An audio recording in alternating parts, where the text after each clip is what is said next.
just so happy my father had the chance to see his kids before he passed. I just wanted to say thank you. When her father fell ill, the American... I was just so happy my father had the chance to see his kids before he passed. I just wanted to say thank you. When her father fell ill, the American Red Cross was able to get Veronica's brother home from the Navy to speak to his father one last time. It's thanks to your donations that we can connect military families when they need it most. Please donate today at redcross.org.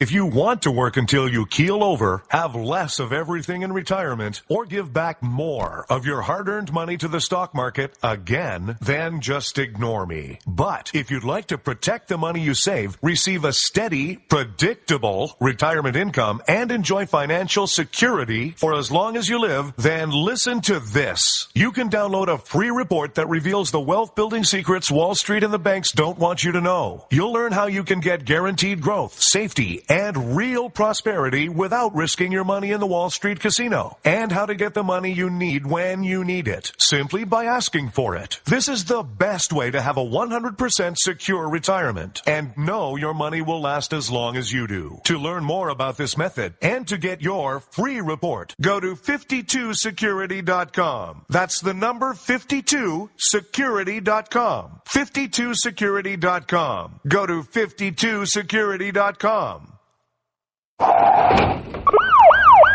Hurt or injured in a car accident? It can be hard to take the proper legal action after a car accident, but waiting can cost you more. The law requires car accident victims to assert claims promptly. You could lose out by simply waiting.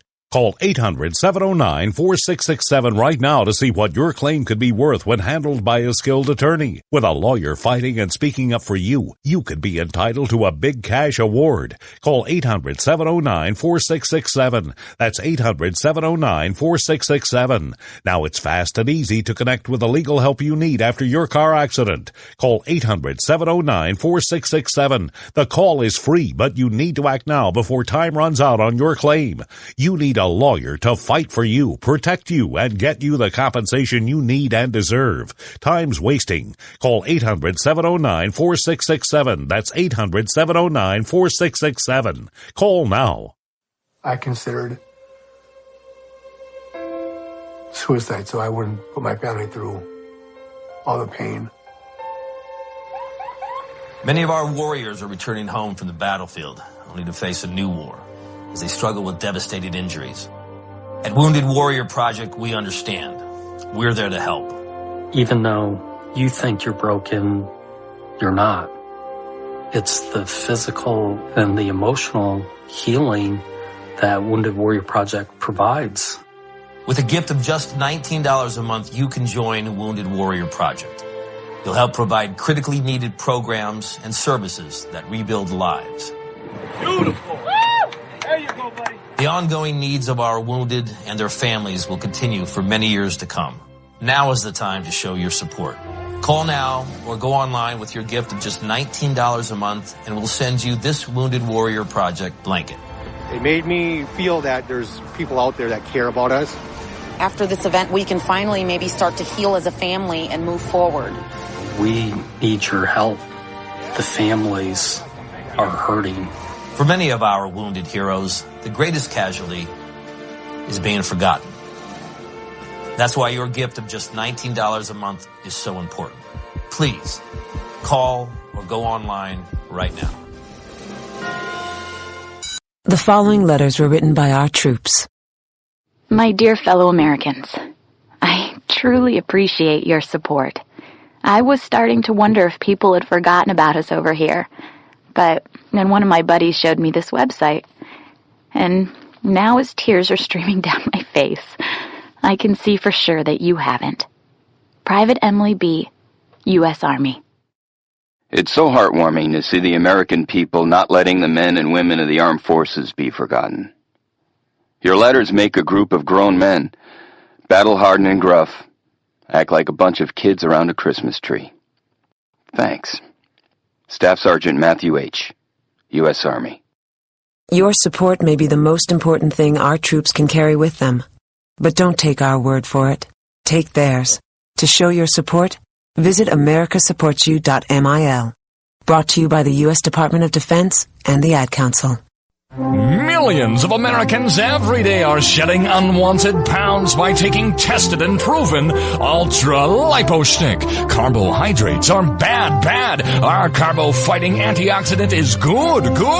Just listen to these satisfied customers. My name is Gail, and I lost like 20 pounds on Ultra Lipo Stick. My name is Jared, and I lost 46 pounds using Ultra Lipo Stick. My name is Zach, and I actually gained weight. This stuff sucks! Ultra Lipo Stick is safe and easy to inject. Just 3 doses 4 times a day discreetly underneath your fingernail. Listen to this. I used Ultra Lipo Stick and suffered from side effects like uncontrollable greasy discharge. Ultra Lipo Stick, it turned the armpits of all of my shirts orange.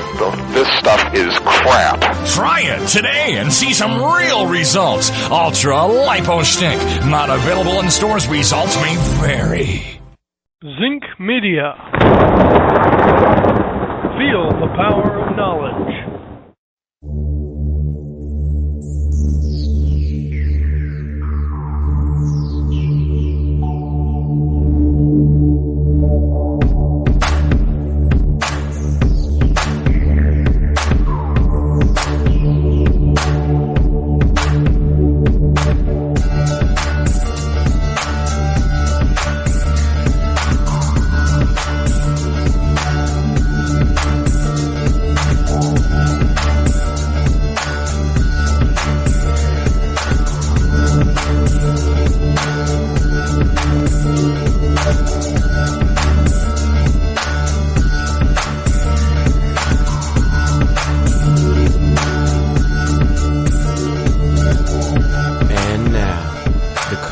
most politically incorrect black man on the planet, Rod Eccles.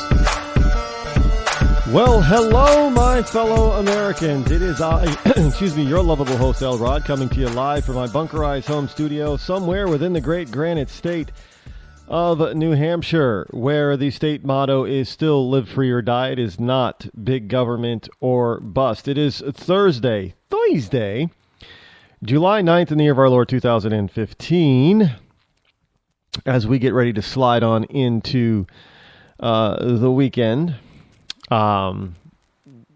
Lots of stuff happening so far today in the news. Things going on in Washington, things going on in various state capitals across the country. We try to keep our finger on the pulse of everything. Now, it's not easy because there's always, especially with liberals, because they like to overwhelm people with doing all kinds of things all the time. Don't doubt me on that. They just really want to overwhelm you. With stupid stuff, with serious stuff. They put it all together. It doesn't matter. I know that they've been out there today, talking about various things like, the Confederate flag issue is still flying around. Ha ha ha, pun intended there. I've probably said all that I really want to say about the Confederate flag issue. It is what it is, and it's, it ain't what it ain't. I don't think it's a sign or proof of racism.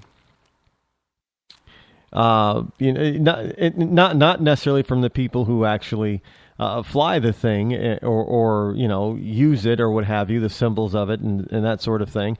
I think it's come to represent being defiant, being a rebel, if you will. A lot of people don't know what it means to be a rebel. I guess they think they're being a rebel, but they're really being nothing more than the sheep being, or even a cow in many places in the herd, being herded along. We have this. I know the gay marriage issue is still up. I get it. Let me tell you something about this. This is unprecedented. What we have going on right now over a Supreme Court decision is unprecedented in this land. I mean, normally, when the Supreme Court says something, they hand down a decision. There's the side that loses always has some grumbling, and sometimes it's major grumbling. But never have we had government officials on such a large scale rebuff a Supreme Court of the United States decision and just say, well, we're going to do what we're going to do, and there's no way they're going to make us do it. Excuse me. So we have this defiance of people not willing to bow down to the Supreme Court on the gay marriage issue. And excuse me, it's quite striking because I can't remember ever anything being this divisive. I mean, it's rather amazing. I know the decision. It's over 2 weeks old now. And you have people, same-sex couples finding themselves being denied marriage licenses and or government officials basically performing their ceremony, not performing their ceremony, refusing to do so. And I think this is now some people say, well, the Supreme Court has spoken and they have to, but I think what these people are trying to let the LGBT community understand is that there's still just because the court says that you can get married doesn't mean that I have to participate or perform it. And this is something that I think the LGBT community totally missed. They thought, well, and I know we have what's going on out in, Oregon? The baker being fined $135,000, well, not fined, but being sued for and losing $135,000. Now, I think if they appeal this, I think it's going to be overturned because the reasons behind it are just absolutely. I mean, that the judge is really reaching for his decision on this one, and I think it leaves the door open for this to actually eventually get to the Supreme Court. And maybe this is why the judge did this ruling the way he did. Maybe he would like to see it go to the Supreme Court. I don't, because his ruling, his decision on his ruling, is really lame. I mean, it really is. But you have all these people, a government official, and they're refusing based on their religious beliefs and their religious rights. And at the same time, you have all these, you have the gay faction that is saying, well, they know the stipulations of the job, and if they can't do the job, then they shouldn't have it. Well, okay. But, that works both ways. And I think the LGBT leadership is catching themselves here. Because they're saying on one hand, well, if you're a town clerk or a municipal judge or something, you have to, if your religious beliefs prevent you from performing your duties as a town clerk or a judge that is in the rotation for performing weddings, civil ceremony weddings, then you can't have that job. Well, now there are people who are saying, hold on, time out. Well, then that means that there are specific jobs in certain businesses or organizations that might be religious that gays can't have then, because their beliefs clash with what the job is going to require them to do. And so now there's this, they're beginning to get themselves caught. So this is not as clear cut as they thought this was going to be. And everybody's, you have everybody on the left that's trying to say, well, these people are homophobic and bigoted. And the thing is that now it's starting to be reversed. Well, I mean, look at Putin out there, making a straight person's flag, because we have the gay flag, the LGBT rainbow flag. Well, Putin, I guess, created a straight flag. Well, that's got the gays in this country in an uproar. Well, I thought they loved Putin. They loved communist Russia. But I guess they don't anymore, because now they have a straight flag. A straight person flag over there. But back home, now people are saying, well, okay, well, if this person can't have this job because their religious beliefs clash with the law that they have to do with that particular job, then this gay person can't have this particular job because it clashes with the duties of that particular job. So, you can't go to work in a Catholic church and preach about sin or work towards, wiping out certain types of sin or what have you, if you're committing that particular thing on a daily basis. I'm just saying, it's starting to be reversed, and the LGBT community is being caught because they can't deny it that they're trying to be reversed. And this is the same thing in race relations too. We have, well, I'll get into this a little bit later. You have that documentary that's coming up on MTV, white people documentary that, a bunch of white kids are basically feeling sorry that they're white and that type of thing. But it's all, there are some people, blacks, not just white, but there are blacks who are starting to call out the double standard on racism here. So, and I hear the argument, well, blacks can't be racist because, they don't have the power. Well, okay, because they're not the majority. Okay, well, then let's be frank here then. Then whites can't be racist either because they're not the majority in the world. Well, we have white supremacy. Well, no, not really. If you think about where whites are in power and where they're leading, it's less than half the world. They don't have the power anymore. So you got to ask, well, what's the reality of this stuff? What's the reality of a person who refuses to bake a wedding cake? Well, are you going to fine everyone out of business? Okay, what's going to happen is you're going to get a straight person who is going to walk into a gay-owned bakery, and there are those out there, and they're going to demand something that the gay owner isn't going to want to do. Now, the question is will they be let off the hook because they're gay? Or now that gay has gone mainstream, because now they've gotten to the Supreme Court decision, well, yeah, you guys have the same rights as everybody else and everything. So now that that's mainstream, they're no longer a protected class. Now they're going to get treated equally. Now understand, if you have somebody, a judge or a clerk, who, they can, for legitimate religious personal reasons, it could even be a straight couple that they can look. There have been clerks of the work or town clerks, what have you, that have refused service to mixed race couples.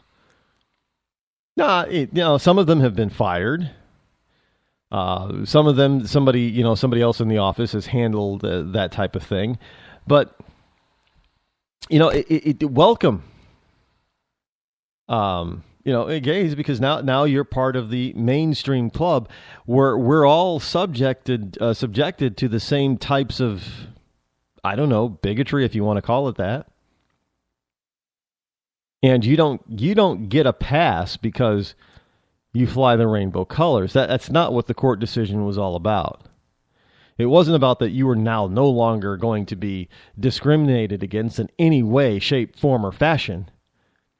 It just says they just said you have the same. The Supreme Court basically said you just have the same right to marriage as a straight person does. So if a straight person can still be denied So can you. So can the gay. Plain and simple. And if a straight person, a straight Christian, if they refuse your service, and you say that they can't, well, then you can't refuse service to anyone either. Now, let's face it, at least when the Christian baker says no because my faith says no, they have something that they're standing on. It's called the freedom of religion. Now, when a gay person refuses service to someone, what are they standing on? A religion? No. They don't have one. They might say that they're Christian, or they might say that they're Jewish, or they might say, there's some other religion, but it's not the gayness. I don't think there's a church of gay out there. They won't be standing on a religion. So you're going to be more, I'm just telling you this, gays are going to be more vulnerable to suit than straights. For the simple fact that, look, every major religion in the world basically has an admonition for same-sex unions. In other words, it's not really allowed. Now, name me one that does. I don't know of a major world religion that does allow it. I mean, you might, well, the Buddha, no, not really. Because the Buddha says that there's a natural order of things, and that, and that did not include homosexuality. If you think that Indians from India, all the different factions or religions of India would allow, no, they don't. They're pretty adamant against homosexuality in India as well. So you're not going to win there. Well, obviously the Orthodox Church, Russian and Greek Orthodox, they're not going to stand for that type of thing. Monks, Shaolin monks,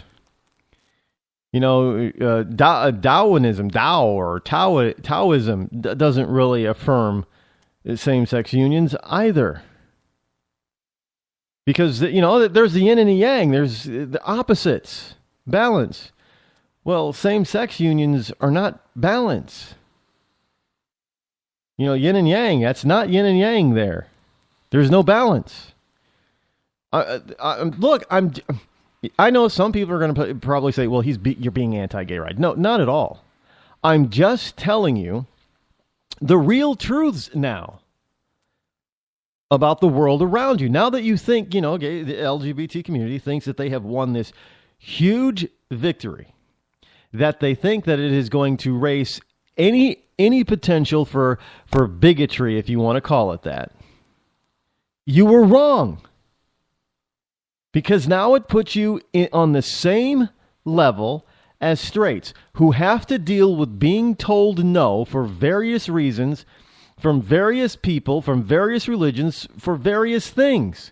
And you're going to find the same thing. And you're going to try to beat this by saying, well, it's because you're gay. Well, no, that's not going to work, because it is going to be reversed on you, and it is going to be reversed on you extremely hard. And then you're going to cry, well, that's not fair. Well, yes, it is.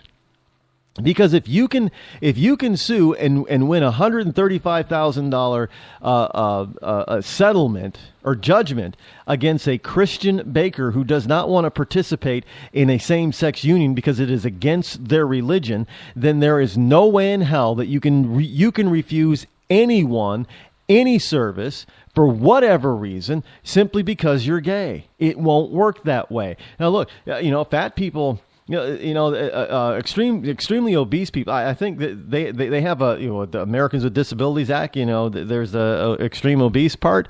They have special needs and protections under the law because that's considered a disability under the Americans with Disability Act. I do believe overweight people like that, but they don't get to refuse people service because they're fat. I mean.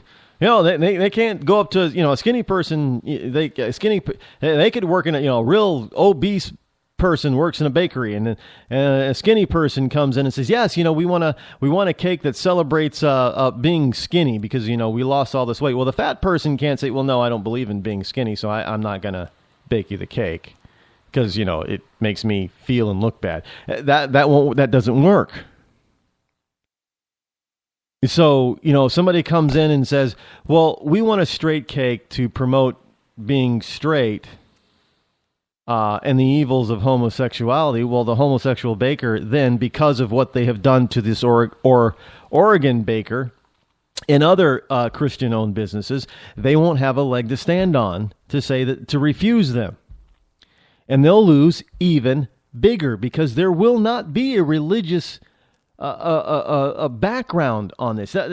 Now, not saying that the fine could have been more if they weren't religious, but just imagine for a second, the judge looking at this, well, they are, they do claim to be Christian. We can't really hammer them that hard or else we'll definitely lose the religious right. So it's got to be, somewhere in the ballpark.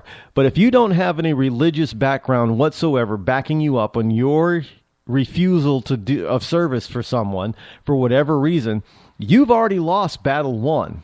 And you're going to go down hard. And I can tell you this, that they're going to look at you and they're going to say, well, we're going to teach you a lesson and we're going to hammer you so hard that the fine is going to end up being twice what it was for that Christian baker in Oregon. If you think $135,000 is bad, wait till you start seeing judgments from against gays for $500,000. Oh, those are coming. Those are coming. Because they're going to be targeted. And trust me on this. Just as the gay, the LGBT went out there and targeted certain businesses and certain people that they found out to have certain strong Christian or moral faith of another religion, just as they were targeted, do not doubt me that there are people who are gearing up right now to go and target gay-owned businesses. Now, one of the things I find, is interesting is that, a lot of gay clubs have a policy that, gay stripper clubs is that a lot of, they have a woman's night. And that straight women just can't come in anytime they want to. Well, that's going to change. Because some straight woman is going to want to have a bachelor party or a bachelorette party at a gay stripper club, because obviously, guys, look, you'd be surprised how many men in these stripper clubs are gay for pay. They're not really gay; they're actually straight. But the money, from what I understand, is in the gay club, so they go and they strip for dirty old men, just like women, go strip for dirty old straight men, and gay, the male stripper goes to strip for dirty old gay men. So they're both stripping for dirty old men. But it's uncomfortable for most women to go into a straight strip club where there are female strippers, but they're not welcome in a gay strip club. And maybe because of the reason is maybe the club owners know that half, if not most, of their male strippers are actually straight, and they would probably pay more attention to the women. But hey, so it's going to come down where some of them are going to get sued and fined for being discriminatory, and the LGBT community is going to stand up and say, well, no, that's not fair. Well, yeah, it is, because of what you have done and the precedents that you have set. So you got to be very careful when you are setting precedents on something. And then look, you just because, let me just put it succinctly, just because you hold a certain job, it doesn't matter what it is, does not mean that you have to leave your true religious faith or beliefs at home. Not at all. You still have a right to stand up for what you believe in. And if you're gay, you better understand that, because you're going to be trying to stand up for stuff that you believe in as somebody's coming in to try to take you down. What's good for the goose is good for the gander. And, you know, they're going to find that out soon enough.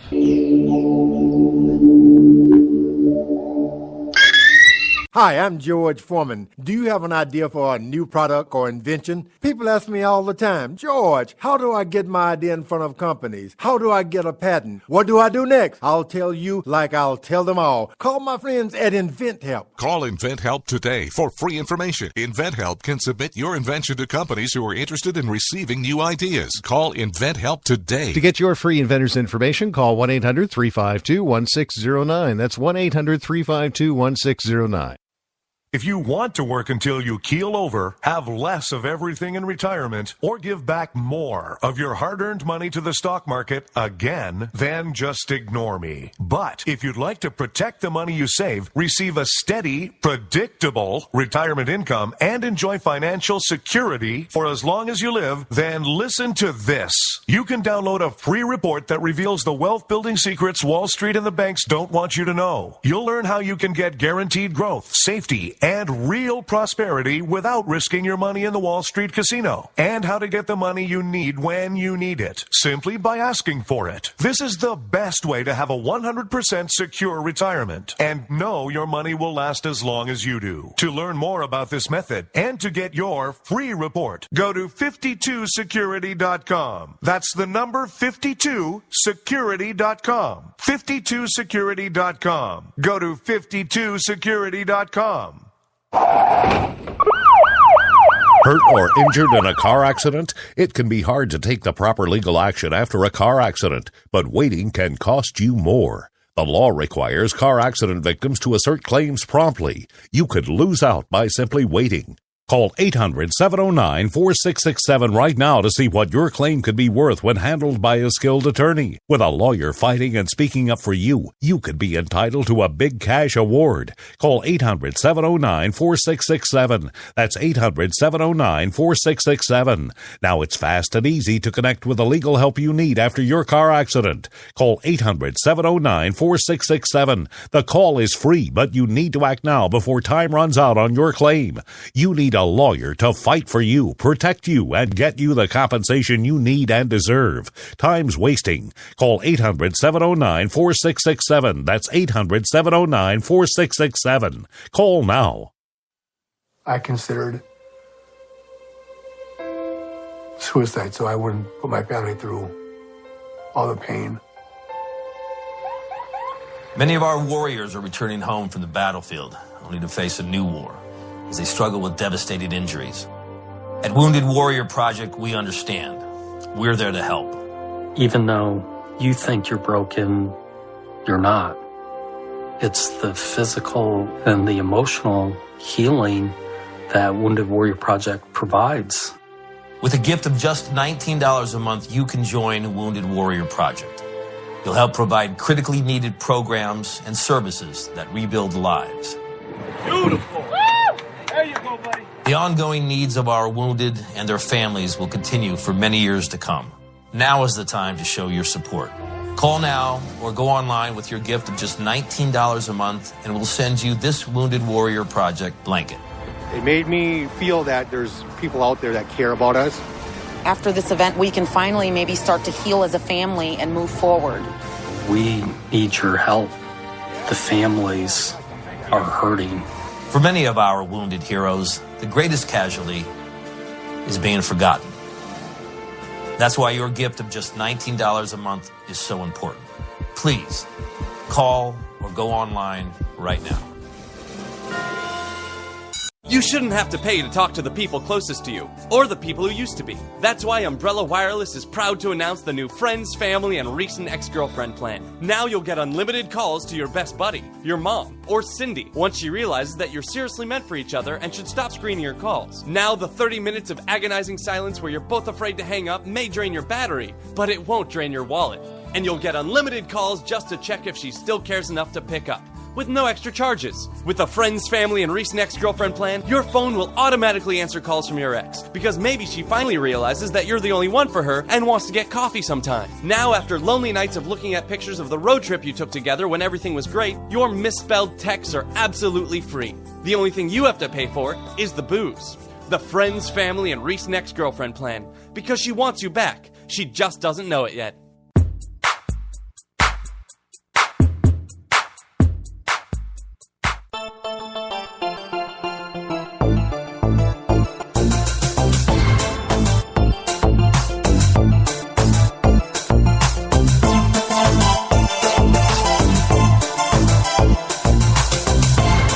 You're listening to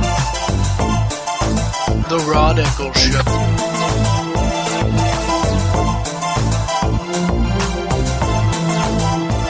If you wish to call the show and participate tonight, the number is toll-free, 603-835-3224. That's 603-835-3224. That is toll-free. Hey, before I continue, I just wanted people to know that if you're a Michael Jackson fan, you know, the singer, entertainer Michael Jackson, not any other Michael Jackson. And there's a lot of people named Michael Jackson out there, but I'm talking about the late great entertainer Michael Jackson. If you're a fan of his, then you've been probably trying to keep up with his 3 children. Now, first of all, let me say something about his 3 kids. I'm suspect on those because none of them look like him. And yeah, I know people will say, well, that's because he's had so much plastic surgery, right? That's beside the point. If you just go back and look at Michael before his plastic surgery days, that's what's in his genes. That's in his DNA. His 3 kids don't look like him. In fact, the 2 older ones in my book for being mixed race, because Michael Jackson is African American. He's more African American than I am. I do believe.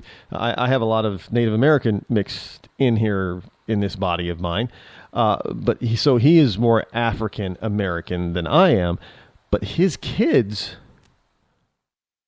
are the older 2 especially are extremely light. That doesn't usually happen. For the first offspring of a black and a white parent, not that pale. And there are no African American features in them at all on their faces. Look, I'm not trying to be, reverse. You can call it whatever you want, but I'm just observing. And look, I know a lot of mixed race kids, and the 2 older ones definitely do not look like they are of mixed race between black and white parents. Now, Blanket, on the other hand, the youngest of the 3, now he does have a skin tone that would reflect closer to something like that. But I got to be frank, I'm looking at a picture of him right now, and he doesn't look like Michael. No resemblance whatsoever, but he also looks like he might be of Arab descent, Middle Eastern descent. I'm just. And his hair is long, but he just has that look about him, because his eyes aren't there for Asian descent, but the shape of the eyes, but what was his name? He was in the Twilight. Taylor Lautner. I thought at first he was of Asian descent, but Pacific Islander and stuff. But I guess he was just mostly Native American, which I found it interesting. So sometimes, people's look can throw off their ethnic identity. I'm not an expert on recognizing people by looking at their face, what ethnic identity that they have, but there are some stereotypical things, if you will, that tend to give most people away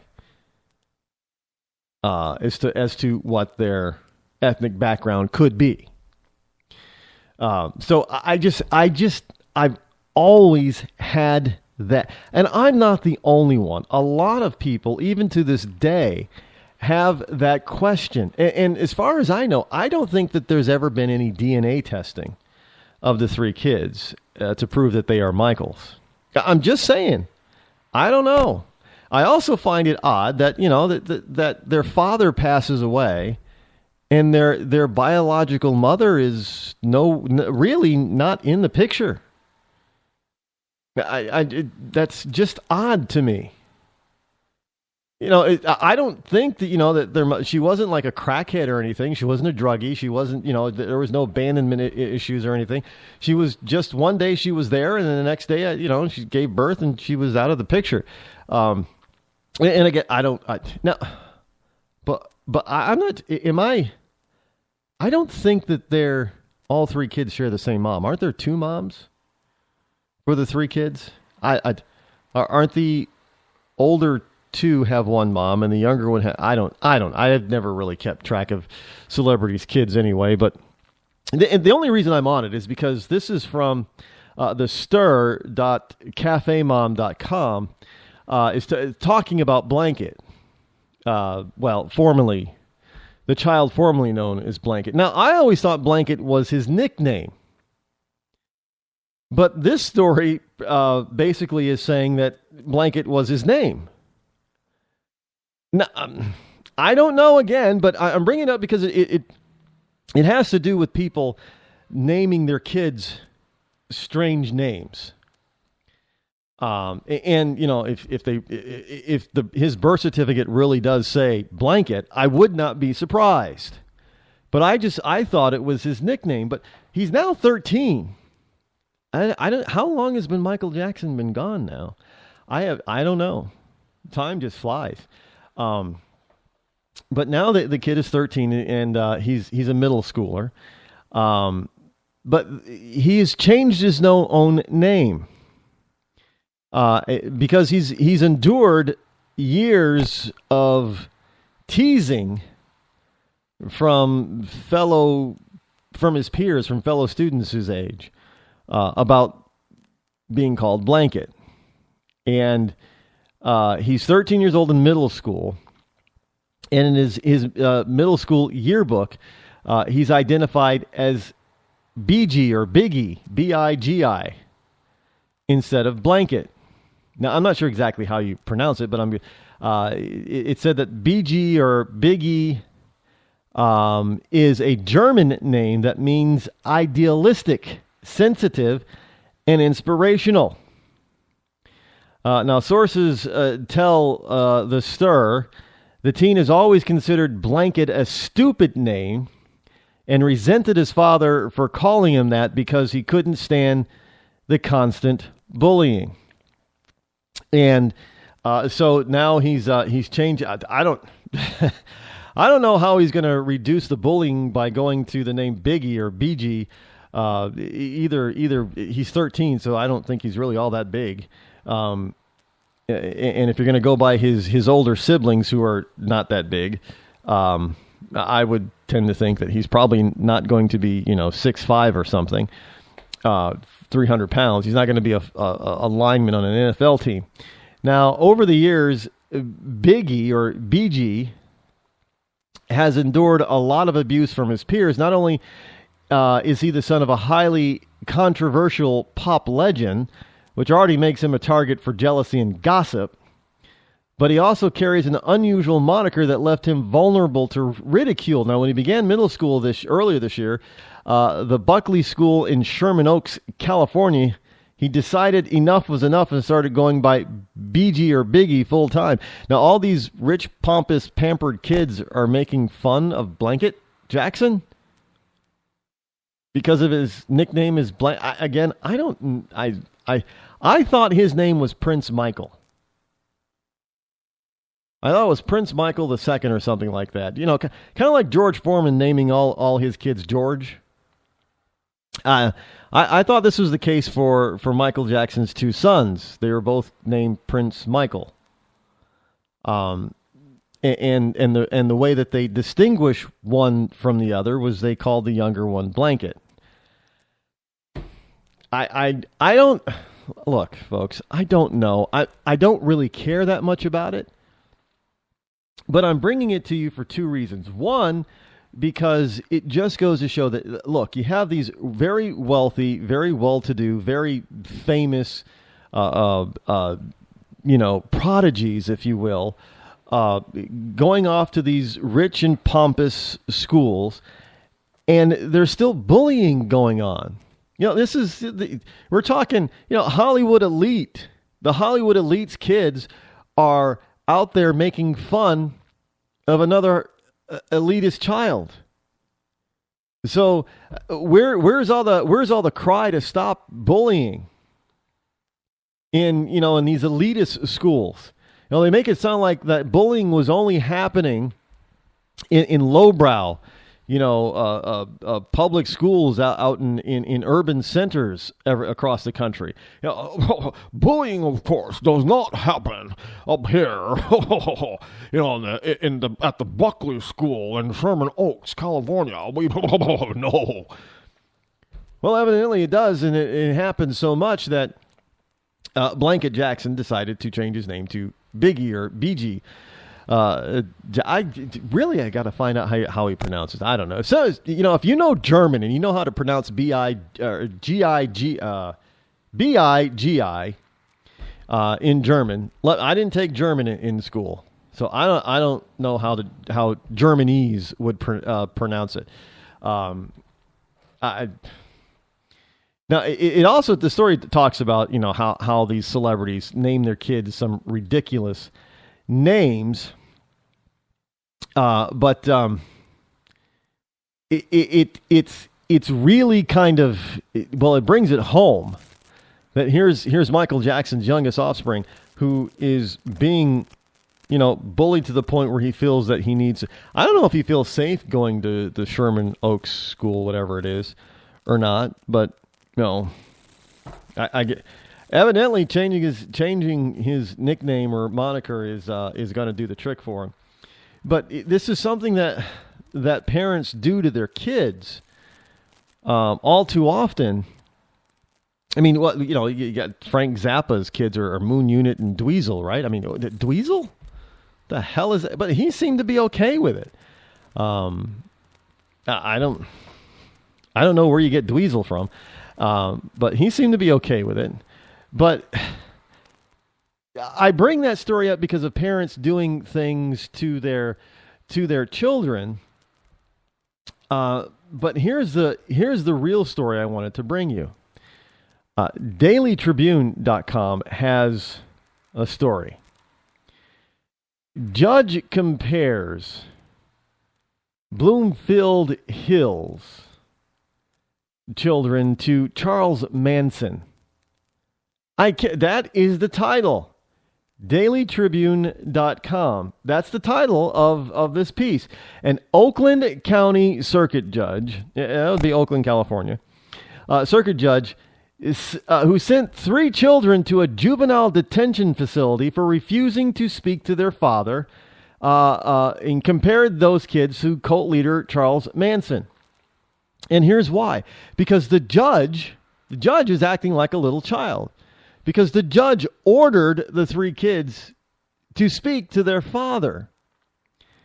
And they defied the judge and said, no, we don't want to talk to our father. We're not going to talk to our father. So the judge turned around and acted like a 12-year-old child and said, well, you're acting like Charles Manson. You're defying me. So Oakland Circuit Judge Lisa Garcia, Cyca, declared the children of Maya Simahoni, Tsimhoni, in contempt of court last month and ordered them held at Oakland County Children's Village until they attempt to have a relationship with their father or they turn 18.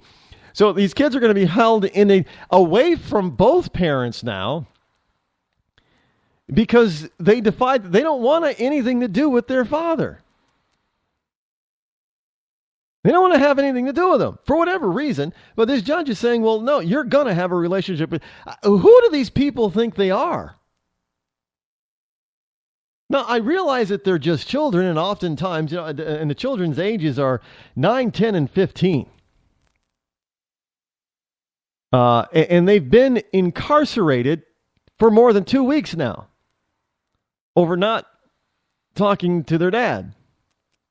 Their biological dad. Now, court clerks for Garcia, however you pronounce that name, said Wednesday the judge will have no comment because the case was ongoing. Well, it's going to be ongoing for at least one of the kids for 3 years then.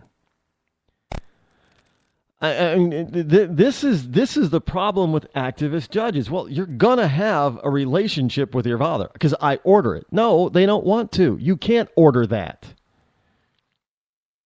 Now, the children were taken into custody during a June 24th hearing. Now, I do apologize if I didn't understand the rules, said the oldest boy, 15, but I do not apologize for not talking to my father because I have a reason for that, and that's because he's violent. And I saw him hit my mom, and I'm not going to talk to him. Now, the father hasn't been charged with any crime, by the way, just so you know. But the teen is saying, well, geez, he's a jerk. Now, the judge called the boy a defiant, contemptuous young man and asked him if there was anything he'd like to say about being sent to Children's Village. Now, the teen responded by saying, I didn't do anything wrong. The judge responded by saying, no, you did. I ordered you to talk to your father. You chose not to talk to your father. You defied a direct court order. It's direct contempt, so I'm finding you guilty of civil contempt. Now, tell me if I'm mistaken that this judge is sounding more childlike than the child. What judge orders a kid to talk to his parent? How do you do that? Are you also going to order them what to say to the parent that they don't want to talk to? How do you force a kid? Look, I fully this is about judicial overreach and getting too involved in people's lives, private lives. Now, I fully understand that a father or, the parent on the outs may want to reconcile and try to have a relationship with their kids, but that onus is on that parent who's on the outs because they're on the outs for a reason. Kids just don't, one day just say, well, I don't want anything to do with you. They don't there is a reason. Now, granted, sometimes that reason may be invented by the parent who's not on the outs. When you get in divorce and custody battles, one parent oftentimes will disparage the other parent and not allow the other parent to counter the point, so the kids get a twisted, one-sided view of the other parent. I understand that. That happens sometimes. But normally, when you have one parent on the outs, it is simply because they have done something to put themselves there. Now, maybe the dad or the mom is violent. Maybe they hit the other spouse or they beat the kids or something. Or maybe they were neglectful. Whatever it is, they're on the outs for a reason. And the kids are saying, well, you know what? You're a jerk. We don't want to talk to you. And I fully understand that the dad might truly be remorseful for whatever he's done, and he wants to rekindle a relationship with his kids. But no judge is going to be able to force that. The kid, you put the kids in the same room with the dad, and what are they going to do? The father's going to do all the talking, and the kid's just going to look there. Most kids are just going to remain silent unless you say something to piss them off. So you can't force a child to talk to their parents. I mean, how naive and ridiculous is this? So you have this judge who has judicial overreach written all over, and she's acting more like a child than the children are. Now, I guess I'm not supposed to, point this out, I guess. Now, the teen responded, but he was the one that did something wrong. I thought there were rules for not hitting someone. The judge responds by saying, you're supposed to have a high IQ, which I'm doubting right now because of the way you act. The kid is dead on. Wait a minute. He's the one that did something wrong. I thought that there were, he's telling the judge, he's like, look, I thought that there were rules about hitting other people. It's called assault. But you're saying, the kid's saying, you're saying I'm the one that's doing something wrong, but I didn't. I just didn't want to talk to him because of what I saw him do. I thought that there were rules against that, and this judge is acting like a 12. Well, I told you to talk to him, and you didn't talk to him. I told you that you had to talk to your father, and you're not talking to your father. I'm finding you in contempt of court. You are just a spoiled little, defiant little brat, and I'm going to teach you a lesson. Look, I'm sorry, but I'm going to go out on the limb and say that this judge needs to be removed from the bench. That is embarrassing for Oakland, even for California. Well, the judge continues to say, you're very defiant, you have no manners. There is no reason why you do not, this is what she says, there is no reason why you do not have a relationship with your father. Your father has never been charged with anything. Your father has never been convicted of anything. Your father doesn't have a personal protection order against him. Your father is well liked and loved by the community, his coworkers, his family, and his colleagues. You, young man, have got it wrong. I think your father's a great man who's gone through hoops for you to have a relationship. Whoa. How many times have we heard about somebody who was so upstanding in the community, only to have the overwhelming evidence then point out that they're a murderer or a rapist or a child pedophile or something really horrendous. And everybody says, well, he was so well liked. He was so well mannered. He was so well respected in the community. Happens all the time. And yet this childlike judge is telling this kid that he didn't see what he saw. I don't know. You know what? I'm thinking, look, this is something that the court has no business getting involved in, this part. Look, your dad wants a relationship with you. You should give him a chance. Maybe you guys should go to family counseling to try to work this out. But to order the child to talk to a parent that they do not want to talk to order the child to have a relationship with a parent, obviously they're divorced parents, that they don't want to have a relationship with, is not going to work.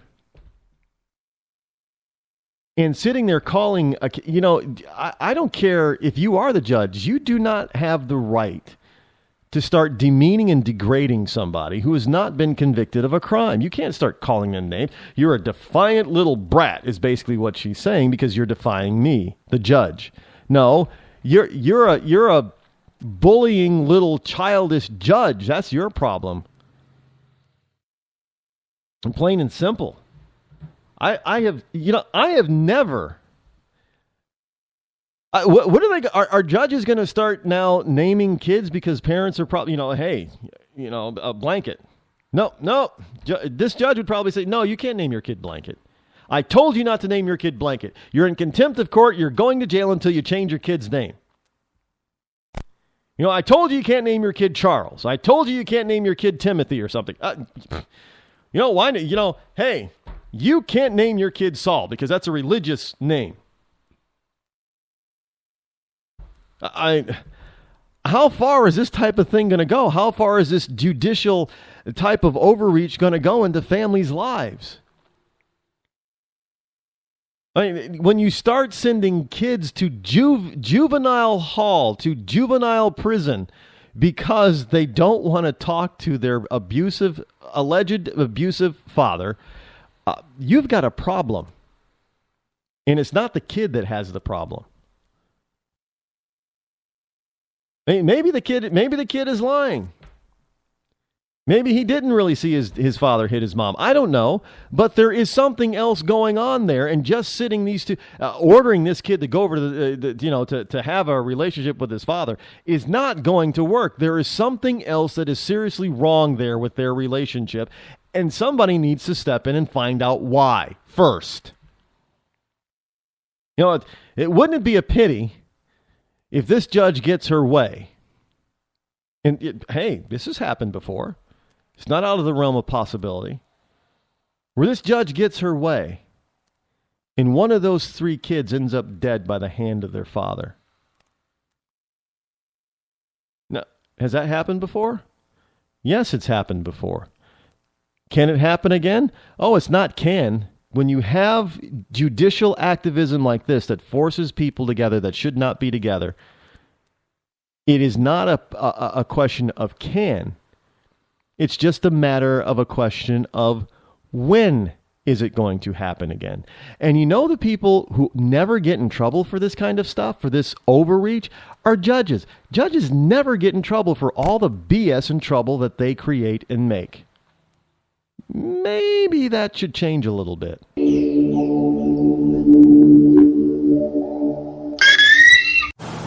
I'm just so happy my father had a chance to see his kids before he passed. I just want to say thank you. When her father fell ill, the American Red Cross was able to help get Veronica's brother home from the Navy to speak to his father one last time. It's thanks to your donations that we can connect military families when they need it most. Please donate today at redcross.org. If you want to work until you keel over, have less of everything in retirement, or give back more of your hard-earned money to the stock market again, then just ignore me. But if you'd like to protect the money you save, receive a steady, predictable retirement income, and enjoy financial security for as long as you live, then listen to this. You can download a free report that reveals the wealth-building secrets Wall Street and the banks don't want you to know. You'll learn how you can get guaranteed growth, safety, and real prosperity without risking your money in the Wall Street casino, and how to get the money you need when you need it, simply by asking for it. This is the best way to have a 100% secure retirement and know your money will last as long as you do. To learn more about this method and to get your free report, go to 52security.com. That's the number 52security.com. 52security.com. Go to 52security.com. Hurt or injured in a car accident? It can be hard to take the proper legal action after a car accident, but waiting can cost you more. The law requires car accident victims to assert claims promptly. You could lose out by simply waiting. Call 800-709-4667 right now to see what your claim could be worth when handled by a skilled attorney. With a lawyer fighting and speaking up for you, you could be entitled to a big cash award. Call 800-709-4667. That's 800-709-4667. Now it's fast and easy to connect with the legal help you need after your car accident. Call 800-709-4667. The call is free, but you need to act now before time runs out on your claim. You need a lawyer to fight for you, protect you, and get you the compensation you need and deserve. Time's wasting. Call 800-709-4667. That's 800-709-4667. Call now. I considered suicide so I wouldn't put my family through all the pain. Many of our warriors are returning home from the battlefield, only to face a new war as they struggle with devastating injuries. At Wounded Warrior Project, we understand. We're there to help. Even though you think you're broken, you're not. It's the physical and the emotional healing that Wounded Warrior Project provides. With a gift of just $19 a month, you can join Wounded Warrior Project. You'll help provide critically needed programs and services that rebuild lives. Beautiful. There you go, buddy. The ongoing needs of our wounded and their families will continue for many years to come. Now is the time to show your support. Call now or go online with your gift of just $19 a month and we'll send you this Wounded Warrior Project blanket. It made me feel that there's people out there that care about us. After this event, we can finally maybe start to heal as a family and move forward. We need your help. The families are hurting. For many of our wounded heroes, the greatest casualty is being forgotten. That's why your gift of just $19 a month is so important. Please, call or go online right now. The following letters were written by our troops. My dear fellow Americans, I truly appreciate your support. I was starting to wonder if people had forgotten about us over here. But then one of my buddies showed me this website, and now as tears are streaming down my face, I can see for sure that you haven't.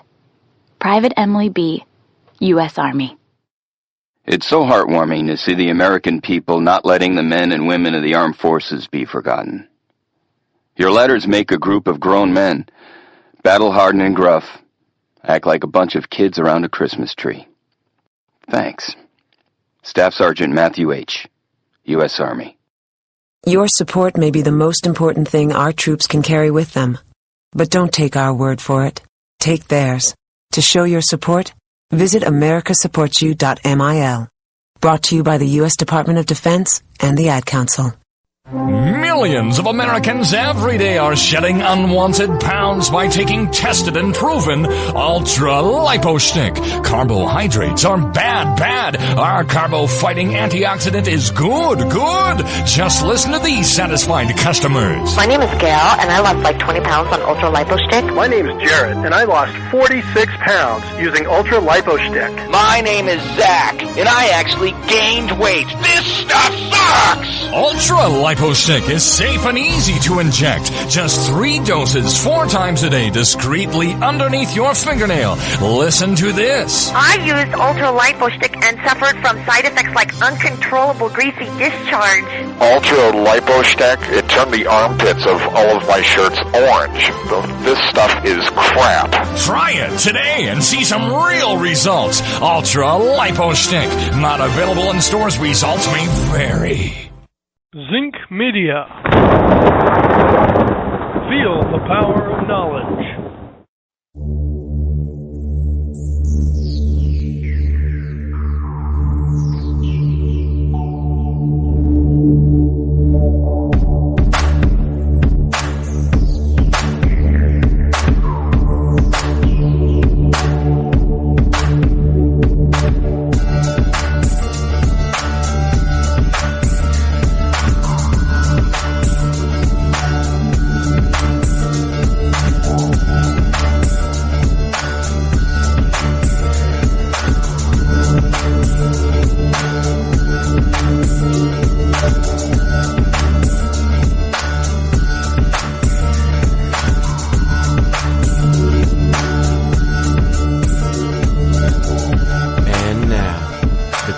Most politically incorrect black man on the planet, Rod Eccles.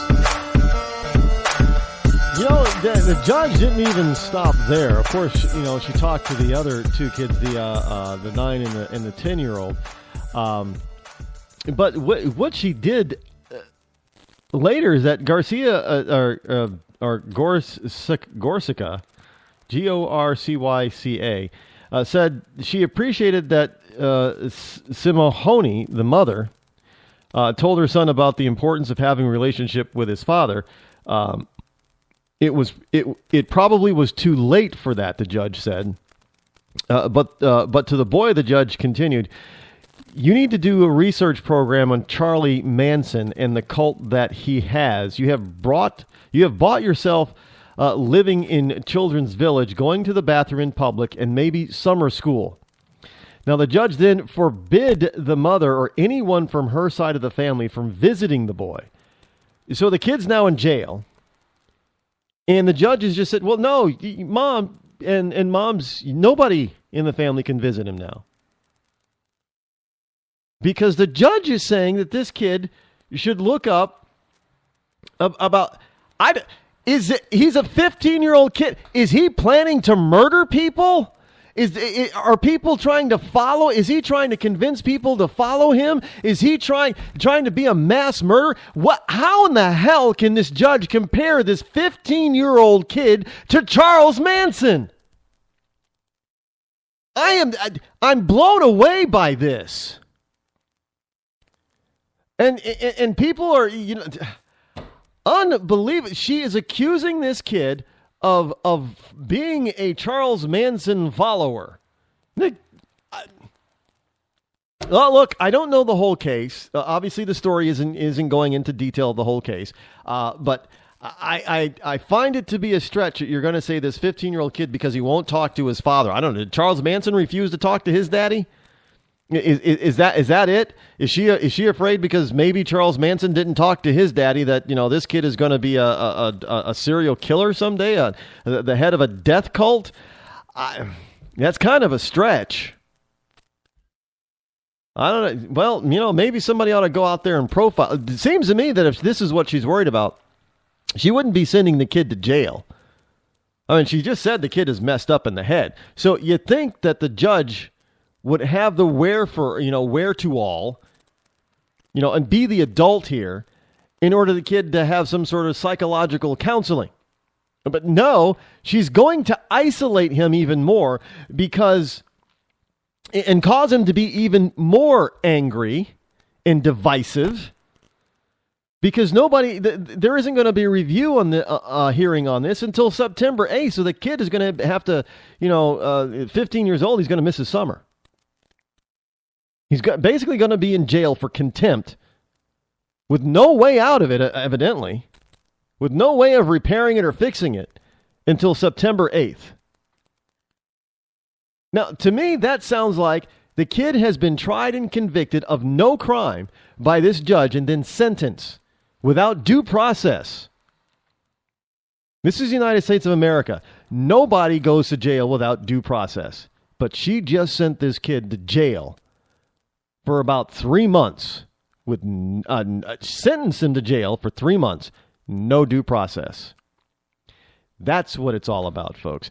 Welcome back. It is I, your lovable host, Rod, coming to you live from my bunkerized home studio somewhere in the great granite state of New Hampshire, where the state motto is live free or die. And that kid, once he gets out of jail, he should hot-foot it to New Hampshire, where he'll probably be safe. It is the state motto is not big government or bust. It is Thursday, July the 9th in the year of our Lord 2015, as we're getting closer to the weekend. The number that you can call if you wish to join me here this evening on the program is toll-free 603-835-3224. That is 603-835-3224. Now,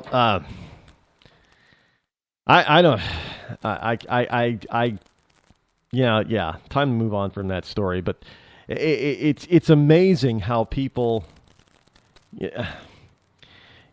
she's probably some leftist. I don't know who this judge is, but she's, even if she isn't I don't care if she's a leftist or a rightist.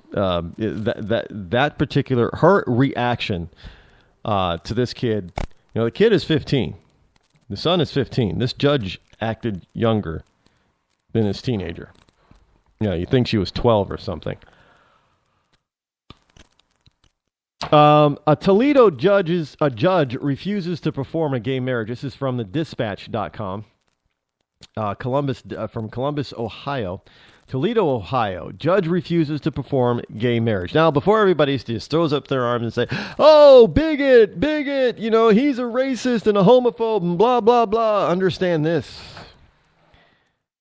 He's an African-American judge. Yes, he's a black guy.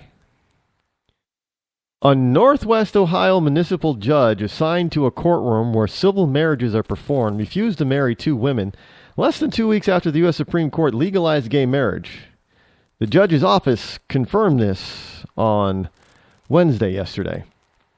Toledo municipal judge Alan McConnell was on a 3-week rotation assigned to perform civil ceremonies on Monday when Carolyn Wilson and her partner asked to be married.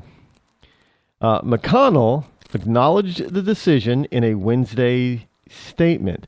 On Monday, July 6th, I declined to marry a non-traditional couple during my duties assignment, he said. The declination was based upon my personal and Christian beliefs established over many years. I apologize to the couple for the delay they experienced, and I wish them all the best. Now, on June 26th, the Supreme Court ruled that the U.S. Constitution provides same-sex couples the right to marry, handing a historic triumph to the gay rights movement, which also now puts them in line with being just like straight people, and that judge could have refused to have married a straight couple. If there was, a solid religious reason for maybe might have been a Catholic judge.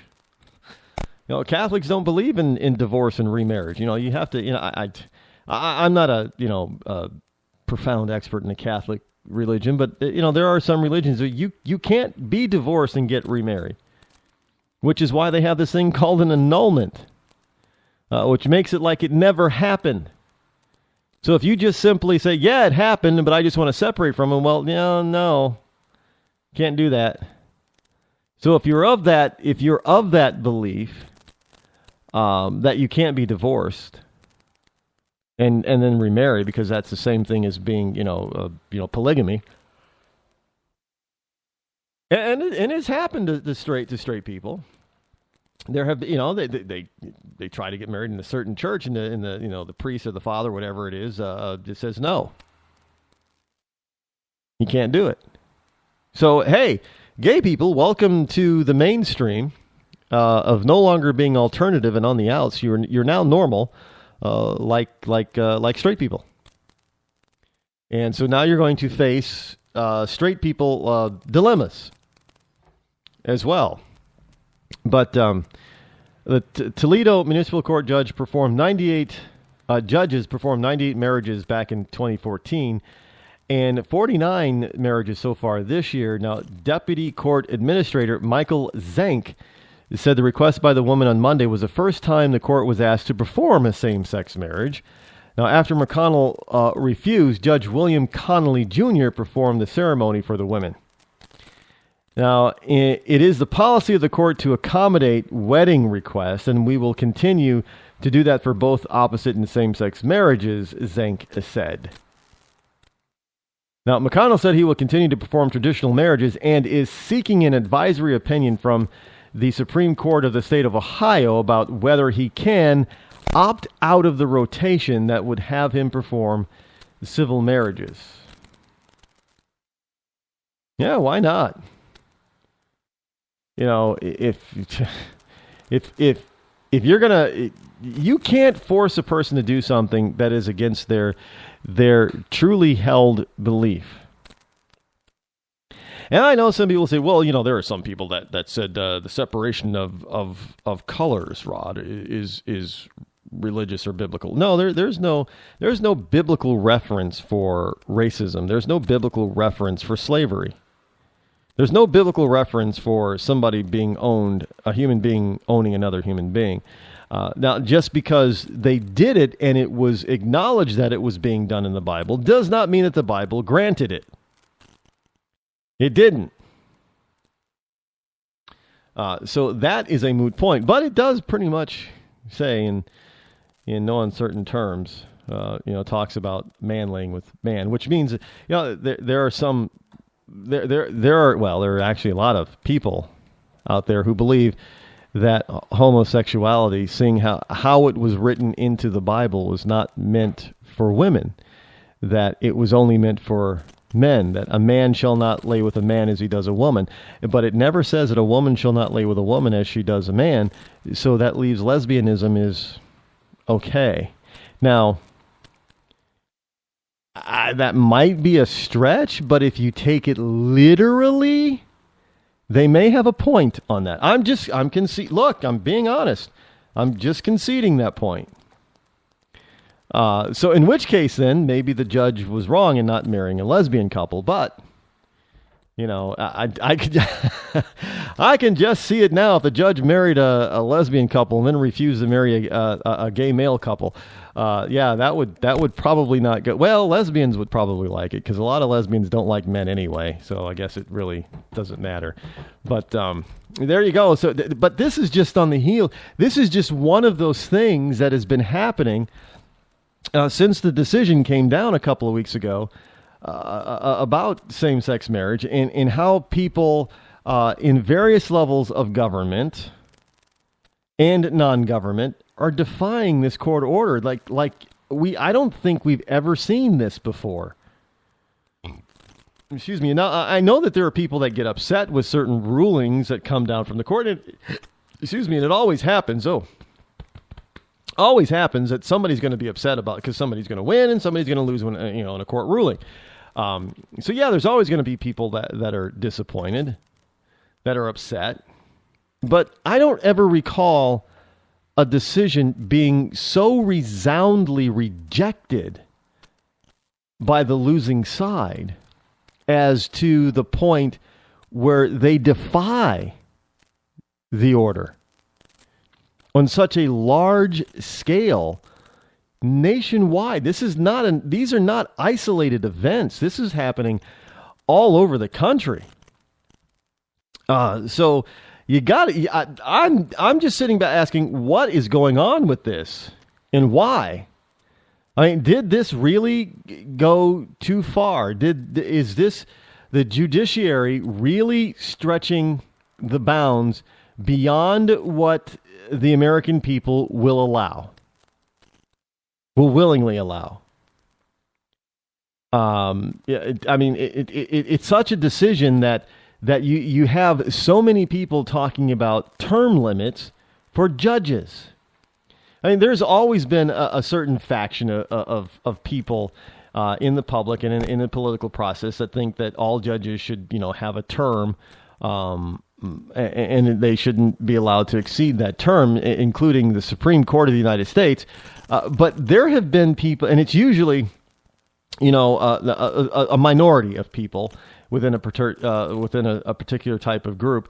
But this time, there are people from both sides of the political aisle that were kind of saying, maybe we need to rethink this. Maybe judges should be only appointed for certain periods of time. And maybe judges should be forced to retire after a certain age, even at the Supreme Court of the United States level. This is unprecedented. I don't know where it's really going to lead to at this particular point, because it's just so crazy and mixed up, and the dust still has not fully settled. But it's new territory that is being seriously discussed in various halls and rooms of government at various levels of government throughout these United States. And when it starts to do that, it can build a momentum that eventually changes. This is how we've always gotten, constitutional amendments. It started with, the people really at a local level really starting a conversation and seriously talking about it, and that mushroomed until it became a movement. And then that movement was put forth to the state, to the Congress, and to the people, and to the states, and it was, found to be needed, if you will, for the change. So this might be we might be witnessing the beginning of a new constitutional amendment fight. At this particular point, I'm pretty much saying it's a bad idea. But I fully understand those who would be behind I understand where they're coming from. I understand their argument. They make a good argument. For a term limit or a term position. They make a very good argument already. But there is an equally good or slightly better argument against such a thing, but it is going to be hard to continue to fight for that side should we continue to have these activist judges that are appointed for life at different levels of government. That's the problem. That is what has people on edge right now. You have activist judges at just about every level of the court system that are redefining law, that are rewriting law, and even writing law from the bench that everyone must abide by. So this is something that only if they wish to prevent a constitutional amendment that changes how judges operate and hold their tenure, then they have to police themselves and stop being activists and from the bench. They have to. They can't. The American people obviously are not going to stand for continuation of activism from the bench. This activism has ruined this country far too much. It's harmed this country far too much. And it has harmed it far more than it has helped it. And these people are just not taking it anymore. They don't want it. They don't like it. And there are a lot of people that are being elected to various levels of government office that feel the same way. Now more of them on the right side than on the left, because, the left often thinks, well, if we can't get things done legislatively, then we're going to go to these activist judges who are going to do it for us. And that's also going to be their downfall, because they can't seem to get their ideas across and passed by the American people. They think that they have to go through a courtroom, and that's going to be their downfall as well, because there's a huge backlash on that now. I mean, the people go to the polls and they vote a particular way, and then an activist judge comes along and says, nope, your votes don't really count. You want to talk about disenfranchising a voter? How about having them vote on a referendum or a law or anything and have that pass in favor of what they wanted to do with that particular referendum, and then a few months later have a judge throw it all out and say your votes don't mean diddly? Now that's voter disenfranchisement right there. That's this whole look. The Democrats always talk about disenfranchising people from voting, especially, people who don't have IDs and that kind of stuff. Well, here's something that's really disenfranchising the voter by taking, a particular vote that they pass a particular law or referendum, and a judge tosses it out and says it doesn't really matter. Your vote didn't count. The people who voted against it basically won, is what a judge says. And this is the type of thing that a lot of people, even some people on the left, are saying, well, no, this is ridiculous. We can't have activist judges, either be they Republican or Democrat, liberal or conservative. We can't have activist judges on the bench legislating from the bench, because that's not their job, and they're screwing up this country. They're taking the rights of the people away. So this is something that is probably going to build steam, and momentum is going to carry. And unless these judges get a hold of themselves and police themselves and say, we got to stop this crap, there might be some sort of amendment that changes the way judges all across this country are put on the bench and how long they're able to stay. And unfortunately, that would probably politicize the court very much, which would also not be a good thing, but it would be a reaction to this activism that is happening on the bench. And, we often see that when people, they do certain things like that, there's this pendulum swing, and people's, they have this whiplash reaction.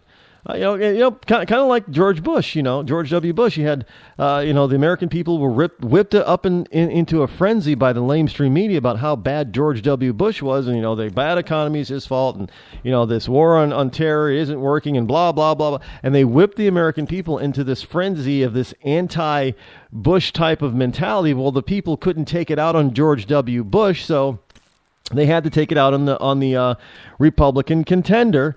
And they did just that and elected Barack Obama. And then when they realized partly that, maybe we made a mistake with Barack Obama, they were hammered by the same lamestream media, well, if you don't reelect him, then you're a racist.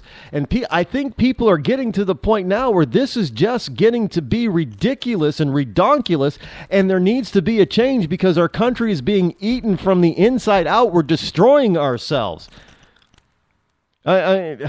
I mean, it is to the point now where white people can't even be proud to be white. White kids are scared to be white. That's a shame.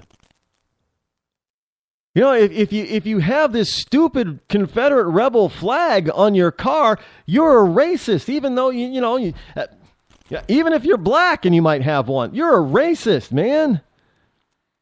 I mean, you got activist judges that are ordering kids to talk to a parent they don't want to talk to, and then calling the kid some sort of asshole if they don't. And the kid, may have a good reason for it, but if he doesn't, he's going to be punished by not being able to see anybody on either side of the family. And then you have, the judges that are going to say, well, it doesn't matter what your Christian belief, your truly held Christian belief is. You didn't bake them a cake, so you're going to have to pay them, $135,000 for a bunch of trumped up reasons. How do you get high blood pressure from somebody not wanting to bake you a cake? This kind of stuff really ticks people off. And when you tick people off bad enough, then that's when change starts to come. And that's not all. The change that comes, honestly, is not always good. Hi, I'm George Foreman. Do you have an idea for a new product or invention? People ask me all the time, George, how do I get my idea in front of companies? How do I get a patent? What do I do next? I'll tell you like I'll tell them all. Call my friends at InventHelp. Call InventHelp today for free information. InventHelp can submit your invention to companies who are interested in receiving new ideas. Call InventHelp today. To get your free inventor's information, call 1-800-352-1609. That's 1-800-352-1609. If you want to work until you keel over, have less of everything in retirement, or give back more of your hard-earned money to the stock market again, then just ignore me. But if you'd like to protect the money you save, receive a steady, predictable retirement income, and enjoy financial security for as long as you live, then listen to this. You can download a free report that reveals the wealth-building secrets Wall Street and the banks don't want you to know. You'll learn how you can get guaranteed growth, safety, and real prosperity without risking your money in the Wall Street casino, and how to get the money you need when you need it, simply by asking for it. This is the best way to have a 100% secure retirement and know your money will last as long as you do. To learn more about this method and to get your free report, go to 52security.com. That's the number 52security.com. 52security.com. Go to 52security.com. Hurt or injured in a car accident? It can be hard to take the proper legal action after a car accident, but waiting can cost you more. The law requires car accident victims to assert claims promptly. You could lose out by simply waiting. Call 800-709-4667 right now to see what your claim could be worth when handled by a skilled attorney. With a lawyer fighting and speaking up for you, you could be entitled to a big cash award. Call 800-709-4667. That's 800-709-4667. Now it's fast and easy to connect with the legal help you need after your car accident. Call 800-709-4667. The call is free, but you need to act now before time runs out on your claim. You need a lawyer to fight for you, protect you, and get you the compensation you need and deserve. Time's wasting. Call 800-709-4667. That's 800-709-4667. Call now. I considered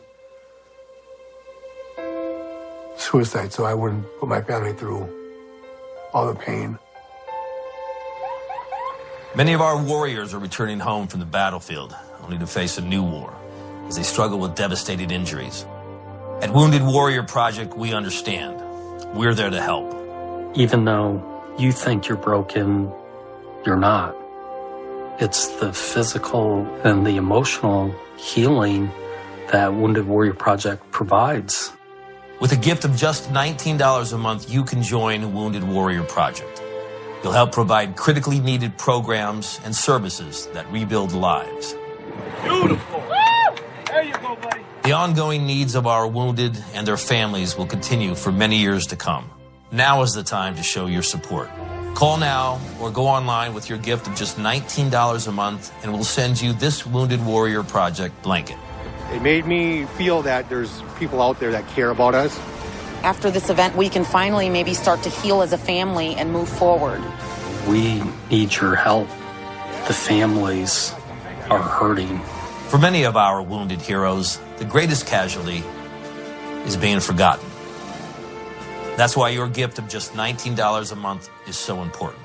Please call or go online right now.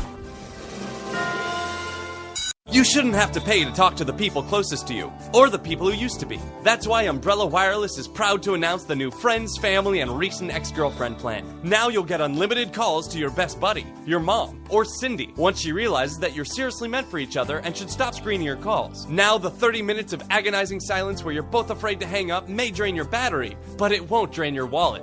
And you'll get unlimited calls just to check if she still cares enough to pick up, with no extra charges. With the Friends, Family, and Recent Ex-Girlfriend plan, your phone will automatically answer calls from your ex, because maybe she finally realizes that you're the only one for her and wants to get coffee sometime. Now, after lonely nights of looking at pictures of the road trip you took together when everything was great, your misspelled texts are absolutely free. The only thing you have to pay for is the booze.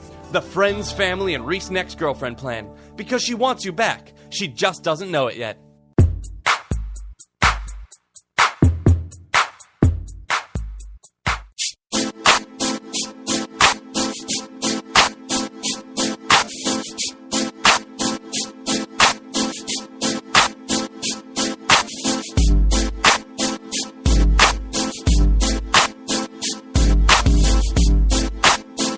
You're listening to The Rod Eccles Show.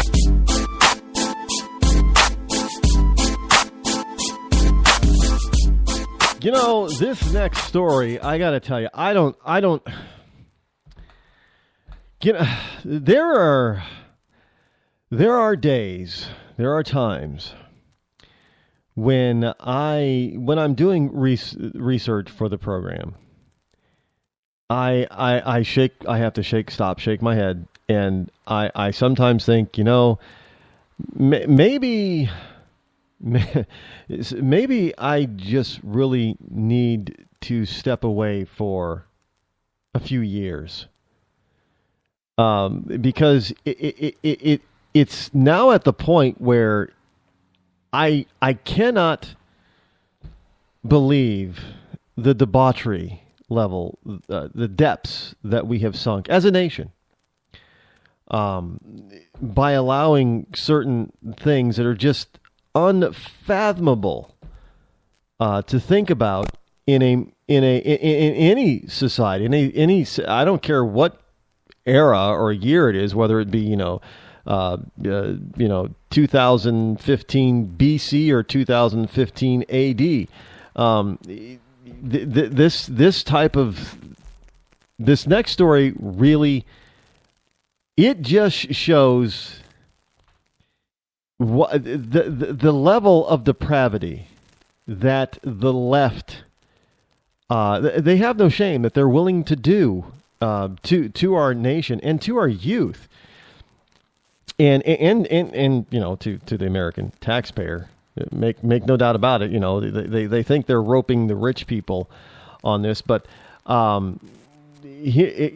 this is from Oregon, and this is off of Hot Air. It's for 15-year-olds. 50. Now keep that in mind. 15. Now remember, there was just in the previous story, there's a 15-year-old boy that didn't want to talk to his father, but he was being a childish, didn't know what he was doing, didn't he doesn't know enough to not want a relationship with his father, so he's being ordered to have a relationship with his father. But in Oregon, 15-year-olds are adult enough to now they still can't smoke until they're 18 and drink a beer until they're 21. There are some people out there that are trying to push, like Hawaii did, and force the legal tobacco use age to the age of 21. I just can't fathom that. I really can't. In this day and age, I cannot fathom that. You got to be 21 in order to smoke a cigarette. I mean, are you kidding me? But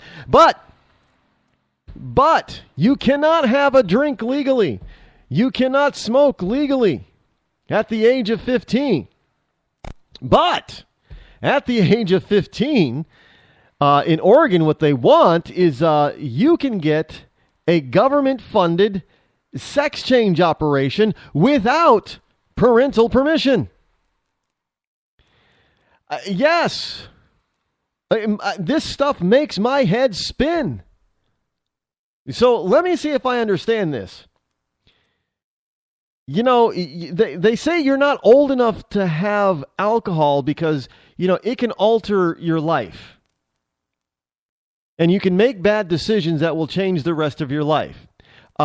You're not old enough to know the dangers of smoking or using tobacco, so you need to be an adult. And some people want you to be, a plus adult, 21 instead of 18, because this decision to use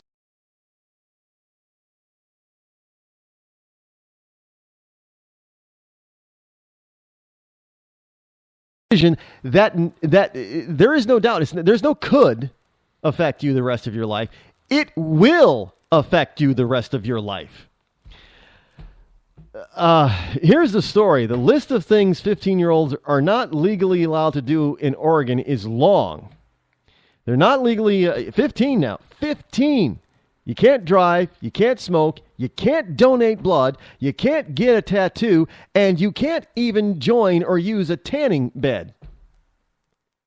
You can go out and get yourself burned in the sun, but you can't do it in a tanning bed.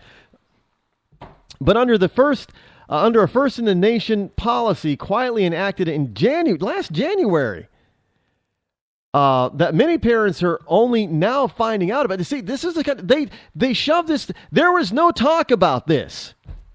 They just shoved this through, and now some parents are saying, "What? When did they pass this?" Oh, back in January. OMG. They're now finding out about 15-year-olds are now allowed to get sex change operations.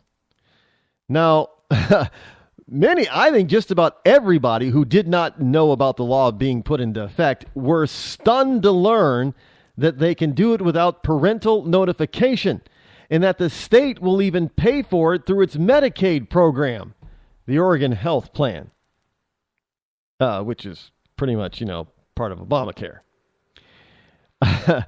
It is trespassing on the hearts and minds, the bodies of our children, said Lori Porter of Parents' Rights and Education. They're our children, and for a decision, a life-altering decision like that to be done unbeknownst to a parent or guardian is, how do you secretly do this without a parent finding out? I mean, yeah, what the kid is going to go to Medicaid and start, planning for this thing, and then they're gonna set a date, and they're gonna go, and the first of the parents going to know it is when the hospital says you can, your child is in the recovery room, you may want to come see him. In the recovery room for what? What's wrong with Johnny? Oh, I'm sorry, but your son is no longer Johnny because your son is now your daughter, Janetta. Can you imagine the horror and shock? And every good parent, even every even every drug addict parent would be screaming at the top of their lungs, shouting that they were going to sue. Sue. But hey, no. There was no need for parental acknowledgement because it's the law. In a statement, Oregon Health Authority spokeswoman Susan, and this is going to be good. This is good. Susan Wickstrom, Wickstrom, explained it this way. Age of medical consent varies by state. The Oregon law, which applies to both Medicaid and non-Medicaid Oregonians, states that the age of medical consent is 15. But they still can't drive. They still can't smoke. They still can't drink. They can't even donate blood to their own, their own operation. They can't even get a tattoo. Well, isn't it? I guess a tattoo is not really a medical procedure, huh?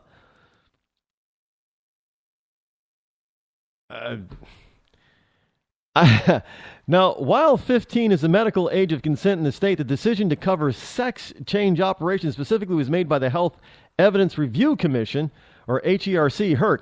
Members are appointed by the governor and paid by the state of Oregon. With no public debate, HERC changed its policy to include cross-sex hormone therapy, puberty suppressing drugs, and gender reassignment surgery as covered treatments for people with gender dysphoria, formerly known as gender identity disorder. I'm so my every time I go over the story, my head spins. I try to wrap my head around this kind of stuff. And because I have a logical mind, there is no logical explanation or reason for this. So frankly, it is illogical for me to try to figure out the logic in this. There is no logic. So I am not going to find logic in the illogical. So therefore, I have to tell my brain. I have to say, look, logic brain, this is illogical to be looking for logic where there is none. So the logical thing to do is to keep your head from spinning around off of its shoulders, is to not try to figure this out because there is no logic behind it, so you will never figure it out. And when I do stuff like that, and I tell myself stuff like that, I start to come back down to earth, and I start to, put things in perspective. But frankly, there is no perspective here. There is just an insane and inane agenda to try. Look, there are this transgender dysphoria or gender identity disorder. We know is a bunch of bunk because they've done studies and they have found that the rate of suicides to pre-gender reassignment versus post-gender reassignment is much, much greater. Suicide is much greater post-gender reassignment than it is pre-gender reassignment. So in other words, this whole notion that these people think that they're in the wrong, sexual body, or their body's the wrong sex, they're wrong. And when they make these changes, it screws up their head so bad that they can't go back to what they were, so they end up killing themselves. These are the studies that they've done. And to some people on the left, it's a shock because they thought, well, everybody, if they really believe that they're a woman trapped in a man's body and they do the surgeries and hormones and stuff and they transfer into a woman, that they'd be happy. But they're not happier, generally speaking. And they commit suicide at a much higher rate than those people who think that they're a woman trapped in a man's body, but don't do anything about it. So now you're subjecting teenage boys and girls to this, frankly, bullshit about gender dysphoria instead of actually getting them the help that they really need. You're going to foster their early demise. I'm sorry, that's just those are the statistics. And if you're going to look at statistics logically, you're going to have to say this is going to foster their early demise. Because nobody really, the whole notion that Mother Nature screws up your sex is very rare. It's very rare indeed. It is nowhere near the number of people that claim that they're a woman trapped in a man's body or a man trapped in a woman's body. Nowhere near that. And it's this thing that we do to one another in this. Well, liberals have really screwed people's heads up because now people just don't know who they are anymore. You're not allowed to be a man. What does it mean to be a man? Well, you're not allowed to be a man because if you're a man, you're a sexist, according to a liberal. So it screws people up. I mean, you can look. I don't know how many times I've gotten it wrong about some men. I mean, they're very effeminate, but they're very straight. But they're very effeminate, and I'm thinking, well, how the hell are they so effeminate and straight, man? He's got to like boys. But no, they like girls. And the funny thing is that a lot of girls like them that way. Now, I would think that a woman would want a man. But then again, a lot of these girls today don't know what a real man is. So when they see one or think that they see one, that's why that's why you have so many of these Hollywood stars who are just buff, men. They act like men on the screen. That's why women are so attracted to them. Even people like Tom Cruise, which I don't honestly think I don't know. Women think that he's hot and sexy, I guess, but I don't particularly see it. But on the screen, he acts like a man. That's what women are really attracted to. They're not really attracted. Do you see any big Hollywood stars that are men that are effeminate? I don't see any. I mean, these are, they're all men. And the effeminate ones, maybe they'll do a romantic comedy here or there, and then you don't see them again. They don't get to stay around very long. They're not Brad Pitt. They're not Tom Cruise. They're not, what's his name? The new one, Chris Hemsworth, Thor, and the other new one from Jurassic World, that Chris, whatever his name is, who used to be fat, but now he's a man, but he's a buff man. I mean, and Channing Tatum, he does the Magic Mike thing. I haven't seen it, don't know it, but hey, find him sex. Marky Mark. Well, now he's Mark Wahlberg. Women find him sexy. Because he acts like a dork sometimes in some of his comedy movies, but he's also, he's a sniper. He's a man. These are the types of Hollywood leading men that women want to keep around on their TV and movie screens for years and years and years. How long has Brad Pitt been around? I mean, Pierce Brosnan, James Bond. I mean, who's the blonde Bond there? I mean, look how all of a sudden, he became Bond, and he's like, oh, he's one of the biggest actors that there is. He's been around a while, but now all of a sudden he's huge because he's a man's man. That's what women like. So I don't understand this whole notion of and we're talking the Hollywood left. The Hollywood left is foistering this, this role and this ideal of what a man, Vin Diesel.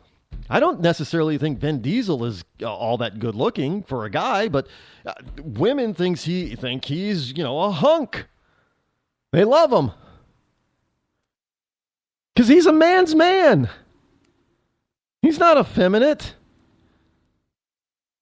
Hey, now I don't know if I don't know if Tom Cruise is really gay or not, but the whole point is that when he's on the screen and he's in front of the public, he's not acting like a fairy.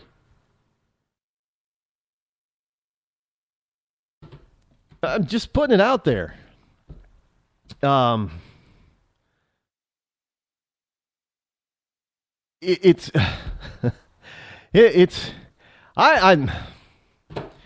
You make up your own. I'm not here to tell you what you should think and what you should believe. I'm just bringing you this stuff and you make up your own mind. But my mind says that this is wrong to do this to children. Allowing them to do this is wrong. And that if we even look at today's society that is so screwed up and is so, we're so pro-gay, that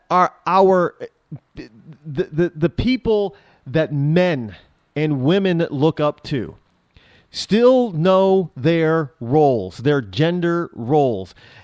Guys like women.